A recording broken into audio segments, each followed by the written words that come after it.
my wife, Susie Schuster, covered the team in the championship years with Phil as the coach, and she reminded me yesterday that Phil used to say things to the Los Angeles Times to communicate with Kobe Bryant, and now I'm wondering what you think he's trying to communicate to Carmelo Anthony in a way, reading your article, that he knows that Carmelo Anthony is not Kobe Bryant in the same makeup. Help me out with this, Kevin.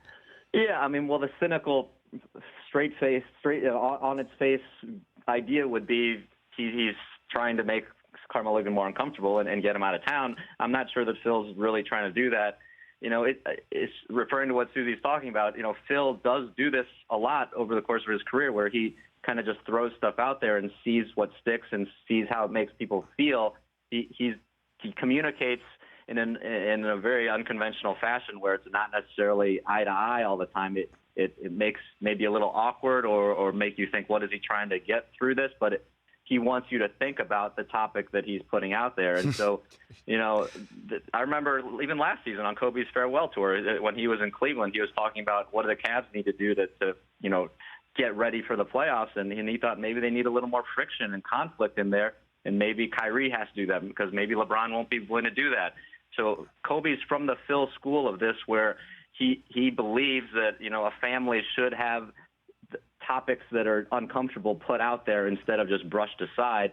And, maybe by putting things out there, then you are forced to address them and think about, well, what responsibility do I have to the guys around me to make this better, as opposed to just going about my business and doing it the same way. Wow. Okay, that's an excellent interpretation. That actually helps.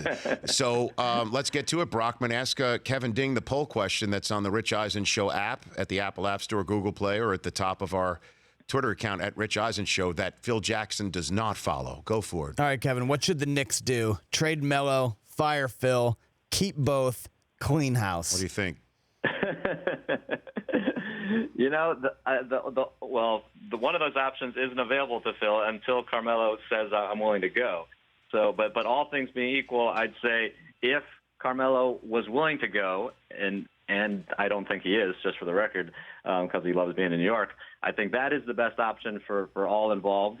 If Carmelo wants to do that, and it might take until the off season for the right deal to manifest, but at this point, Carmelo and Phil are at a place where it's just not good, and maybe Phil can pull a rabbit out of his hat and make this work, but right now it doesn't look too good. The Rich Eisen Show, weekdays at noon Eastern on Audience.